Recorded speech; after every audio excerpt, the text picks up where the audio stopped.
the last year of my mother-in-law's life, she had lots of health issues. We made the 3-hour drive from Morris to St. James quite often. One of my gardening friends asked if we had ever stopped at the Hosta Shed at Paynesville, since it was right on our way back and forth.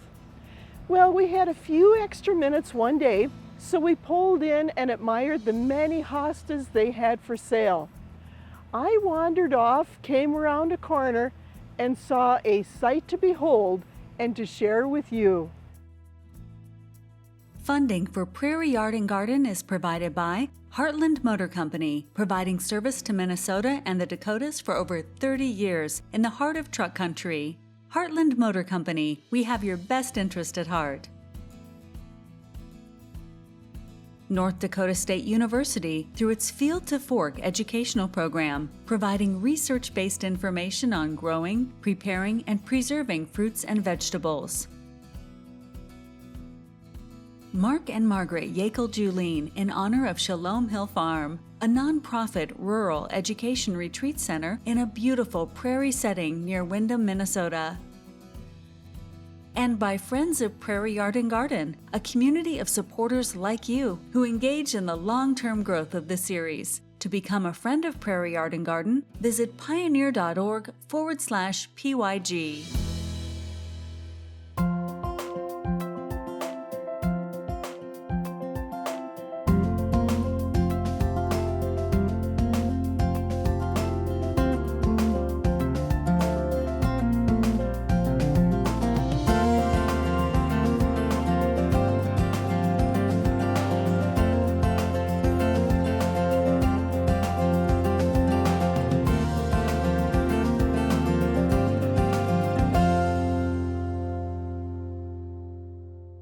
My garden club goes on a tour each summer.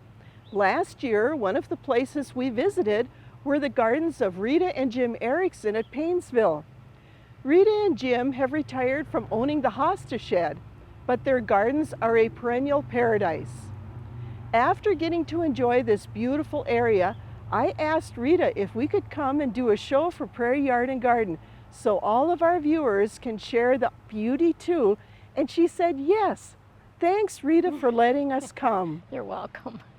I'm glad you could come. Now tell me, how did you get started? Well, I've started gardening small. My father was a gardener, mostly vegetables, but I just love flowers. And so I got into flowers. My friends started collecting hostas, and so I got started collecting hostas too. And that's just grown from there. There was just one small little like 4x4 patch of garden, and then along a fence line, a 2-foot section, and then just back where the picket fence is, there was a few flowers there too. So where did you start planting? I started along the fence line and then in this back bed. So I just, mostly it was all sunflowers. So I started with daylilies. I also have a passion for daylilies, so that's most of my flowers at that time were daylilies. Would it be possible for us to go and see some of your sun plants?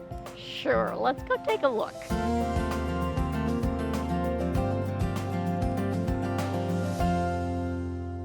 Mary, this is part of my sun gardens, and daylilies are part of my passion. This one I think is Desperado.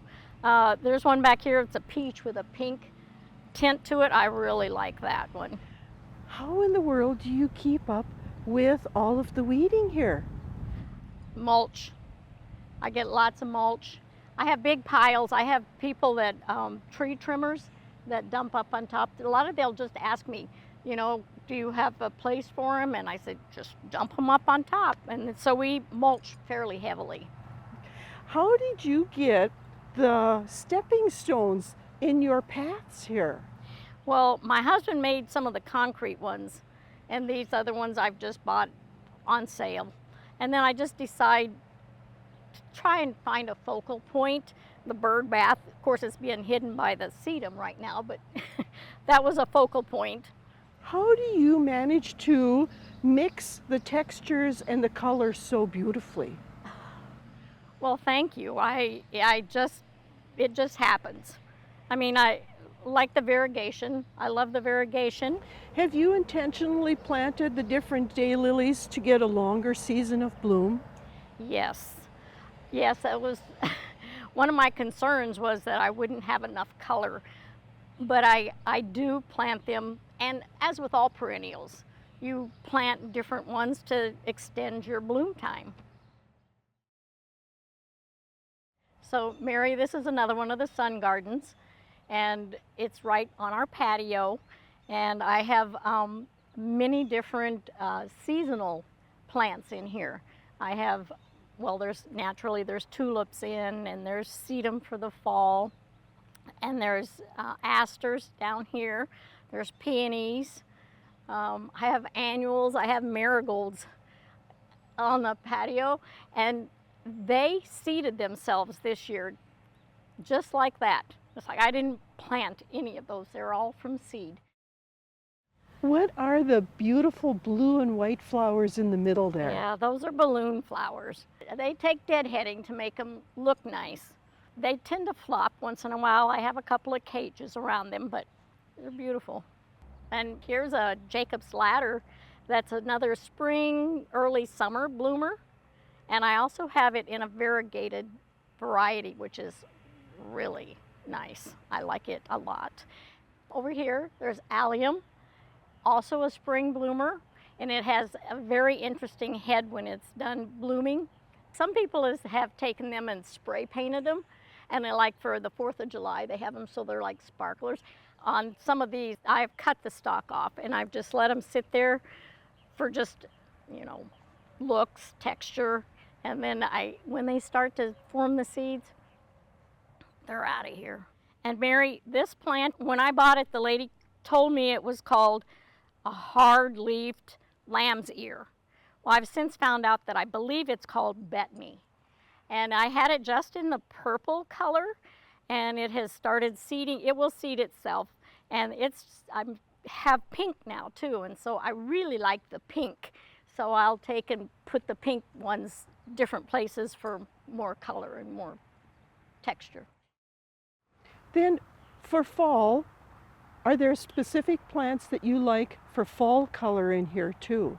I also have some asters over here, and there's actually some asters buried in here, which I cut some of these plants back so that you can see the asters when they start to bloom.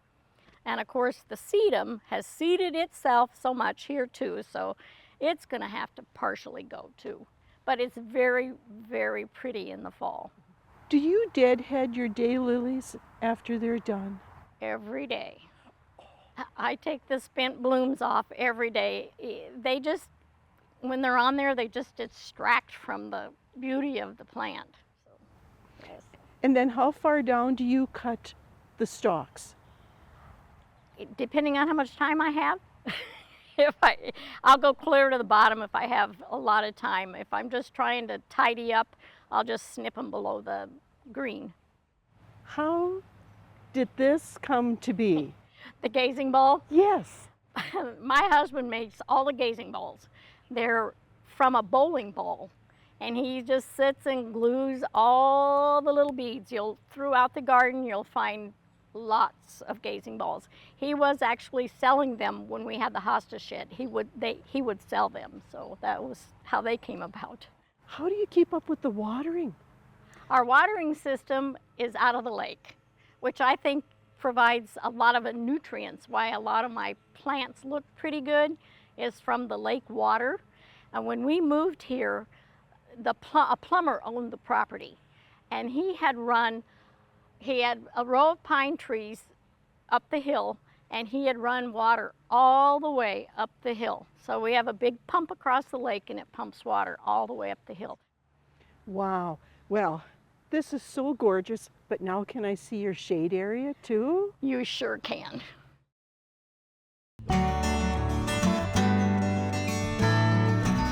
Do you like dried apple slices or fruit leather? You can make these quite easily at home. Earlier generations made use of the sun and wind to dehydrate foods, or in other words, lower the water activity. today we're food scientists when we're drying foods or doing any kind of food preservation. If you decide to use a food dehydrator, you're going to look for some specific things. You want trays that have a lip on them.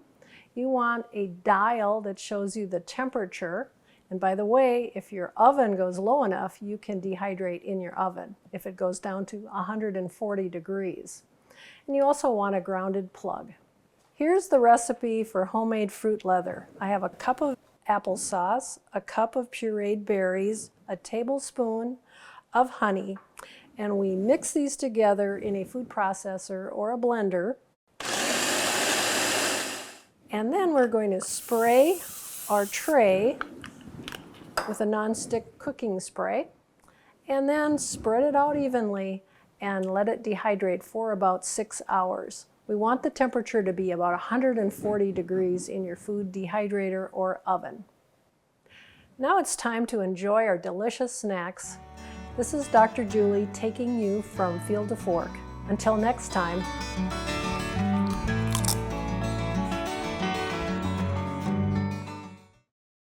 Well, Mary, this is another one of my shade gardens. This is probably the most maintained because it's the closest to the house.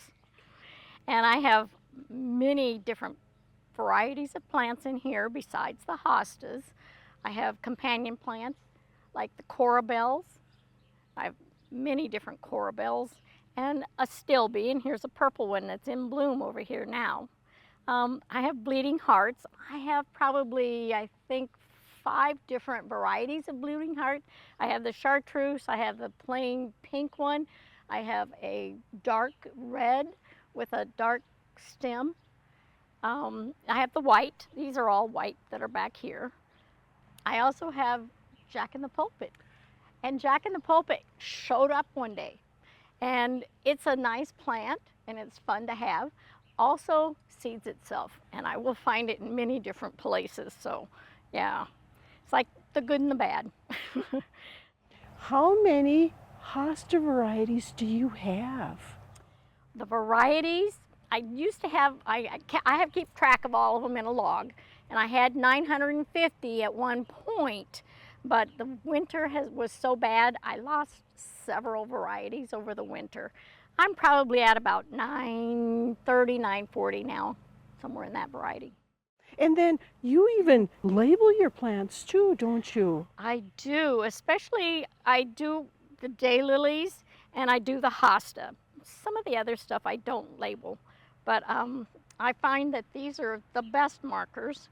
They're a stainless steel, and then I use a Brother waterproof label on it. And most of these labels have been in for like 10, 12 years or more. And they don't fade? No, they stay just like that. The only thing that happens to them is the deer will stomp on them sometimes and bend them. I can bend them right back, so. Now, do you have some ferns in here too? I have Japanese painted fern, and I love the color of the Japanese painted fern. And I do have the big ostrich, or the fern that's out in the woods fern. I have it along the side of the shed where I keep it contained as much as possible. Otherwise it goes everywhere. I'm always having to cut it back. What is that really pretty ground cover that you have over on the hillside there? That's geranium. That's the perennial geranium. And I think I have probably 4, maybe 5 varieties of that. But this is the easiest to maintain. And this is in the center here. There's some ground cover. It's called Allium. And there's some along the edge over here too. That's used for filler. You know, and a lot of times you have to be careful with it. It will get away from you, and I'll find it in a lot of different places, and it's like, yep, I don't want you there. You've got to come out of here. So that's the beauty of ground cover. I've tried several different ground covers. They don't always work for me, and I also find that slugs like the ground covers. I'm always having to try and kill slugs out of the ground cover.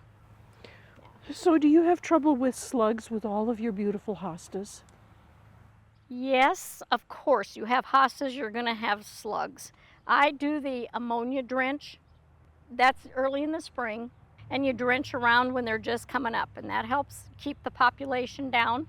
And also, sluggo is a good bait for the slugs, but we've had so much rain, haven't been able to use it.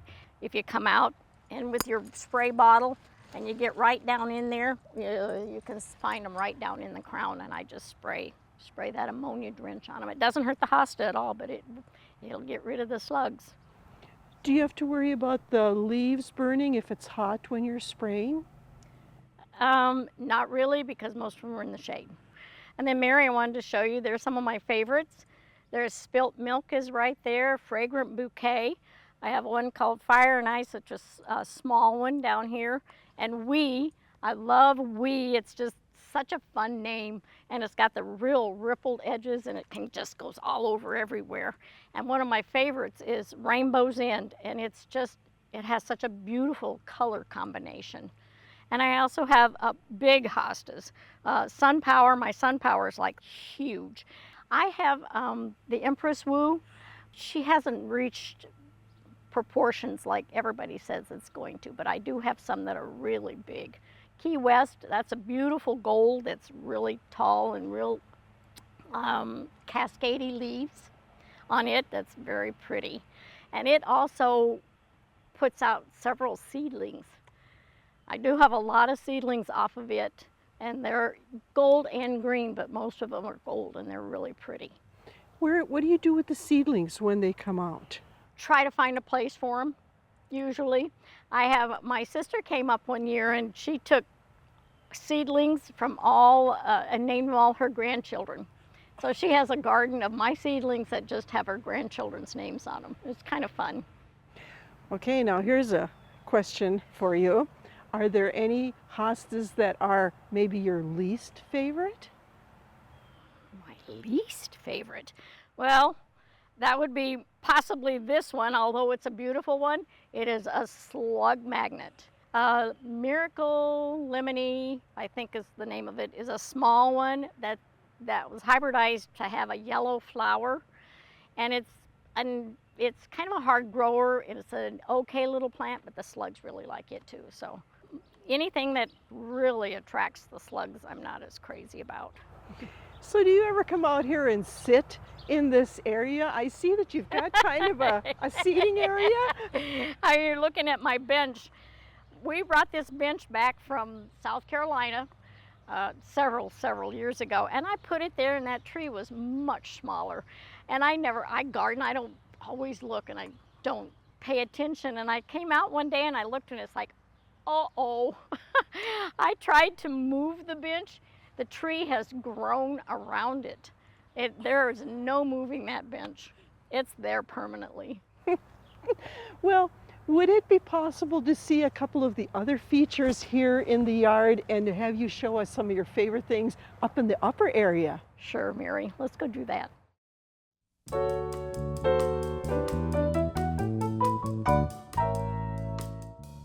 I have a question. When is the right time to pick apples?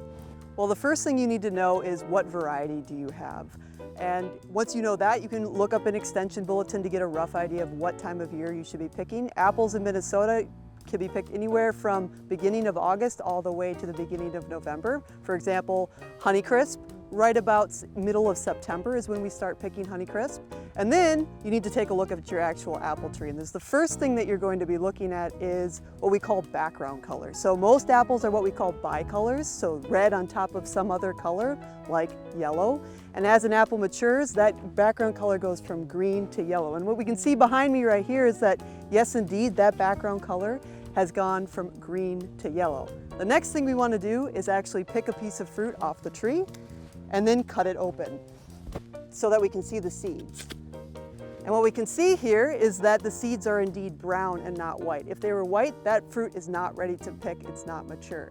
And the final thing that you need to do is to bite into that piece of fruit. What we're looking for is that it doesn't have a dry mouthfeel, like an astringency. So if it's got a dry mouthfeel, that means a lot of starch is in it. Like if you bit into a potato. If you're biting into a potato, not what you want. Leave it on the tree for a little bit longer. If it's sweeter and it tastes like an apple, you're ready to pick. So Mary, this is another part of my sun garden, and with it I have my crick. And the crick came about because my husband thought he should have a water feature. And I told him my water feature is out there.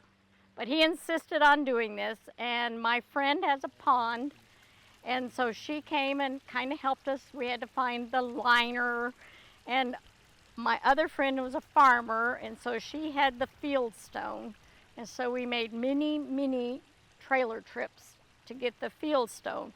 And she helped us lay it out and design it so you could have enough hearing. You could hear it good enough when it hits in the different sections.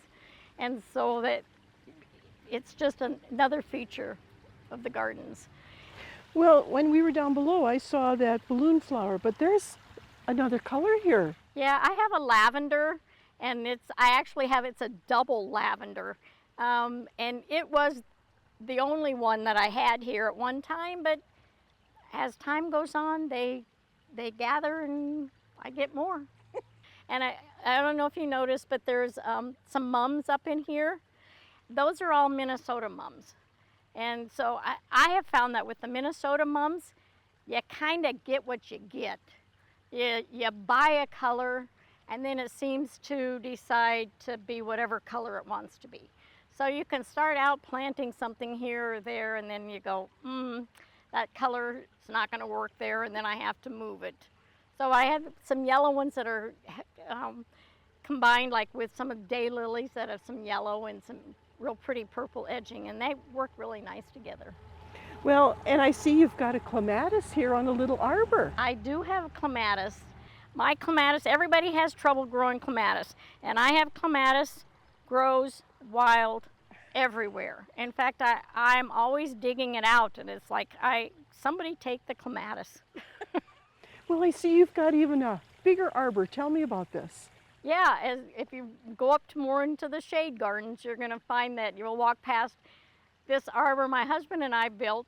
It's an old satellite dish, and it's a mesh one, and so it's airy, and it's really nice. And I grow an Engelmann ivy on it, which I have to make sure I watch it because it will spread and run, so I have to keep it trimmed back. But otherwise, I really like it. It's a nice place to sit and listen to the water. To me, it looks like the hostas and these beds go on forever. Can we go up and see more? We sure can. So Mary, this is the upper part of our garden, and it came about because of the Hosta Shed. And it was an walkway. I have it planned out with all the paths so that people could walk through and see what the mature varieties of the hostas were going to be looking like. So how many hostas did you sell at the Hosta Shed? Was that a regular business? It was a regular business, and we sold, I think he was selling about 3,000 to 5,000 a year. Is that where you got a lot of the plants that you have in here? It is. A lot of the different varieties came from purchasing plants to sell. I always got at least one of the plants to put out in the garden, and my husband always wrote it down. I got one. Were the trees here, or have you planted more in order to have the shade? The trees were all on the property except for the hydrangeas.